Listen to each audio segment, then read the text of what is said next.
exam periods are here again. The heat is on. SRC dues is sufficient, or you would go to General Assembly and get an increment in dues. And why? I must say again, I am not going to increase the dues of the GIJ. Banners are back and up again. Not forgetting the controversial figures. Are you voting based on policies or who you know? In all, who serves you with truth, facts, and all the analysis? Get all these and more on GIJ Election Authority. Good day, lovely viewers, and welcome to STN Election Authority. This is GIJ Affairs, the part of the authority where we come in studio and have in-depth discussions about the issues that go on around the elections and all there is. So talk of the candidates, talk of the Electoral Commission, which is at the center of everything. We'll be having close tete-a-tete with them. So exactly a week ago, the vetting panel, which was constituted by the General Assembly of GIJ, sat to vet the appointees for the Electoral Commission. And the Electoral Commissioner designate was Mr. Isaac Edu, who is popularly known as Bantama, and his deputy was Lance Corporal John Teye Wisdom.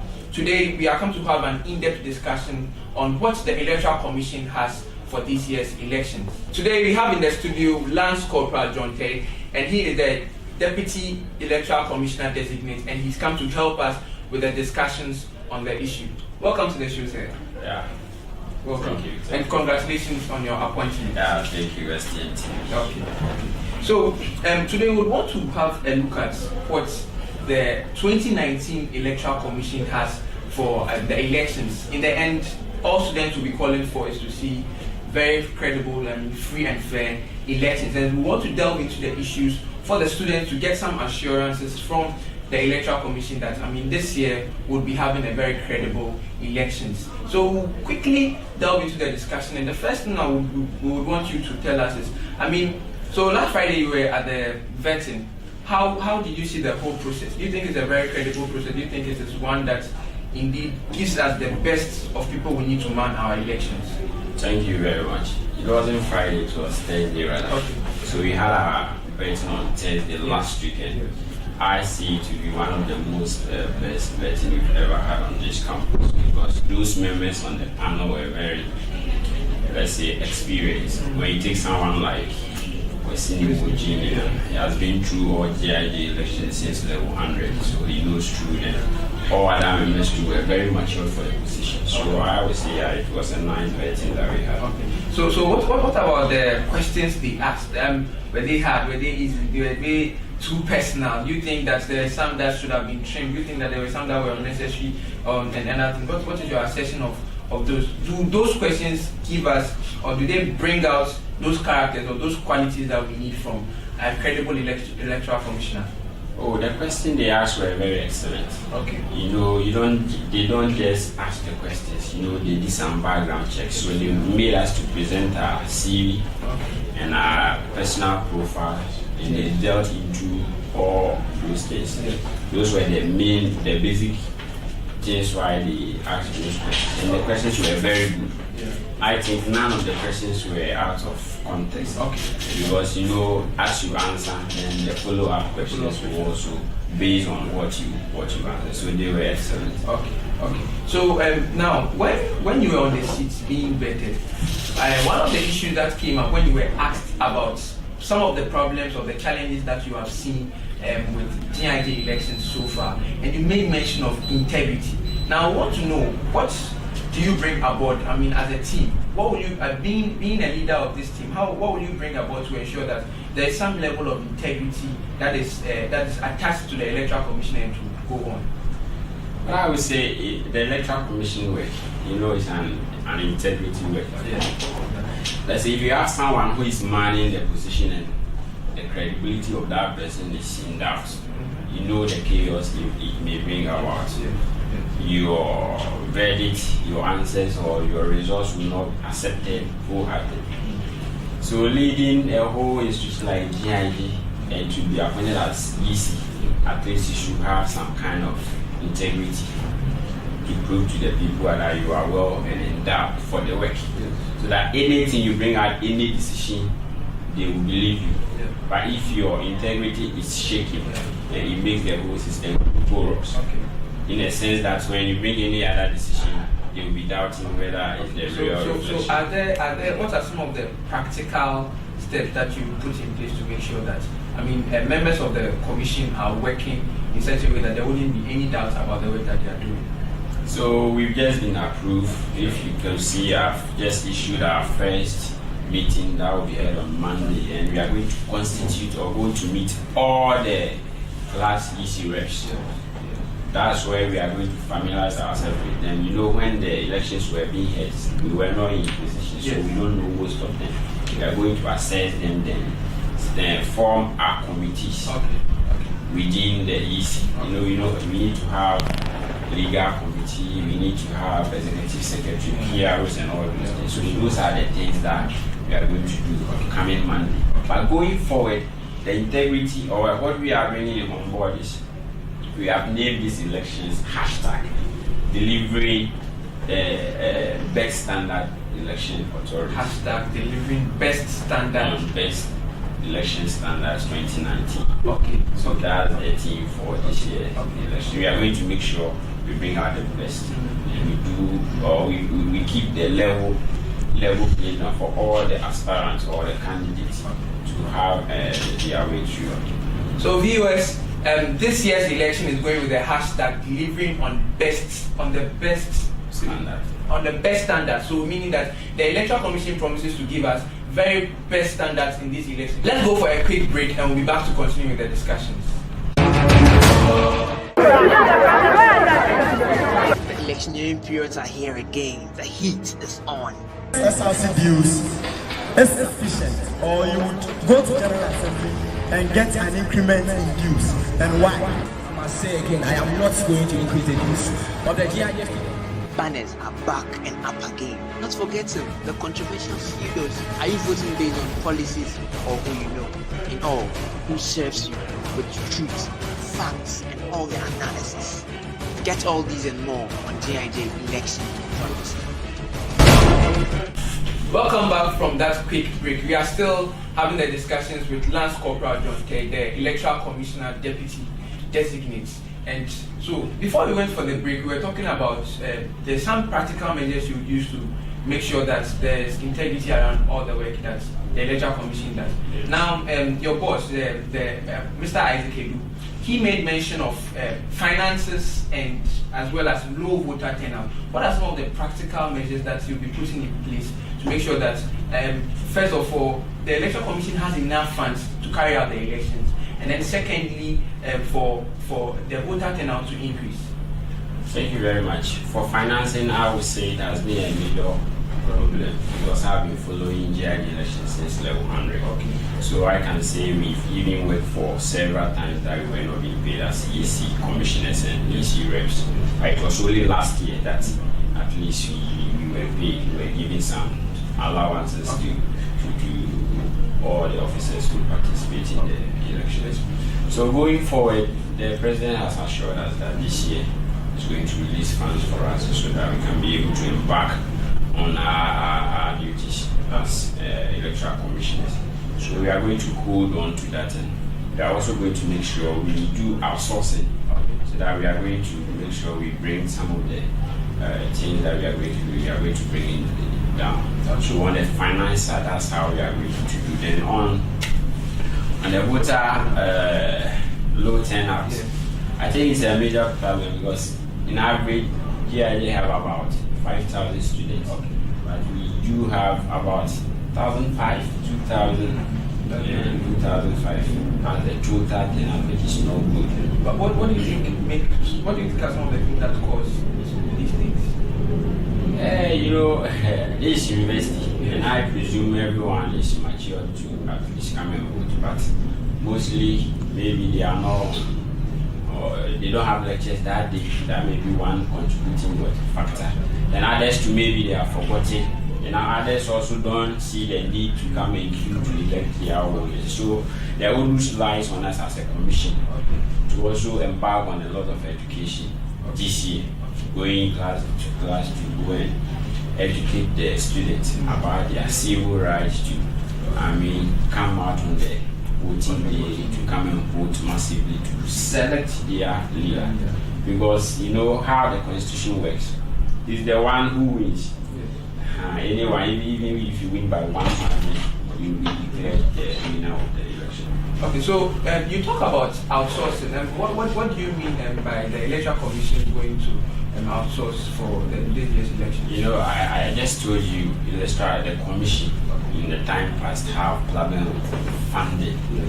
So now what we are going to do is, I've also told you that the president have assured us to give us funds to run this coming elections. What I mean by outsourcing is that we are going to the market and make sure we get value for money. Like we are going to compare prices where we are going to have it with the quality and with very, very, very cheap. It's not cheap. What are those particular things that you would be considering to get the quality and other things from? You know, we are going to deal with printing houses. We are going to deal with other stakeholders, like how where they will be providing us with security. But when we go to the market for, let's say, printing, we are not going to base on 1 or 2, but we are going to outsource more.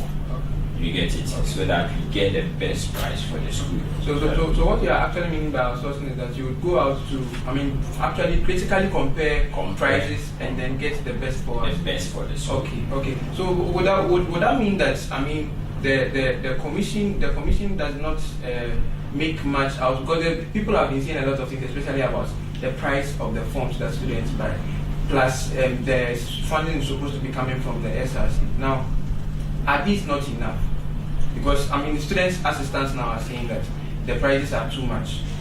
Oh, okay. For every elections, at least to show that you are willing to partake or to participate in the election, you have to buy forms. That will give us the mandate that this candidate is willing and is willing to participate in the incoming elections. Then when you talk about the money that they've been paying, you know, this is GID. And if we should open the room for everybody to come and file the listing, it's not going to be free. We are not going to have about 100 students who all want to be president. You know, it's going to affect us. How are you going to count? We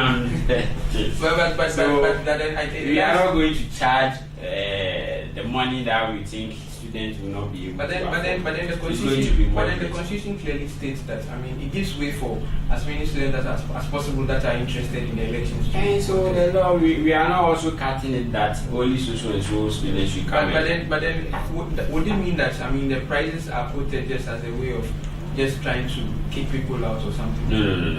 You know, it is. Let's say if you take other political parties, let's say, you know how they are charging. That does not mean that others should not come. But even with that, they've had some complaints. They have come some complaints. Some people but becoming or holding position, at least your student must also believe that you are capable financially, even if it's stated in the constitution. So meaning that the rationale behind any price that comes with the forms is that it is a sign of showing your willingness, your seriousness, and the pride to serve the good people. But some people are of the opinion that with such prices, with the price going up, let's say you are buying the forms at 1,000 Ghana cedis. The students are spending. You can't buy from 1,000 Ghana. Okay.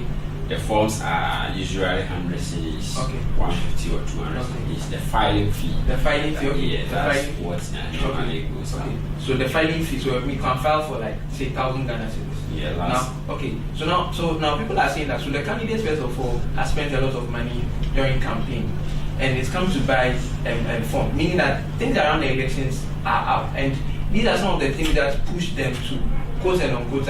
What some students are suspecting that they are siphoning funds, and these are some of the things that they spend a lot, and so when they come to power and they have access to the money, they have to at least try. If I borrowed money from someone, I would have to go and pay. Don't you think that filing money is just to show that you are serious for the work, becoming SIC president? But then the repercussions we are suspecting. And the repercussion, I would say, is I don't know if you believe in yourself and your students know you.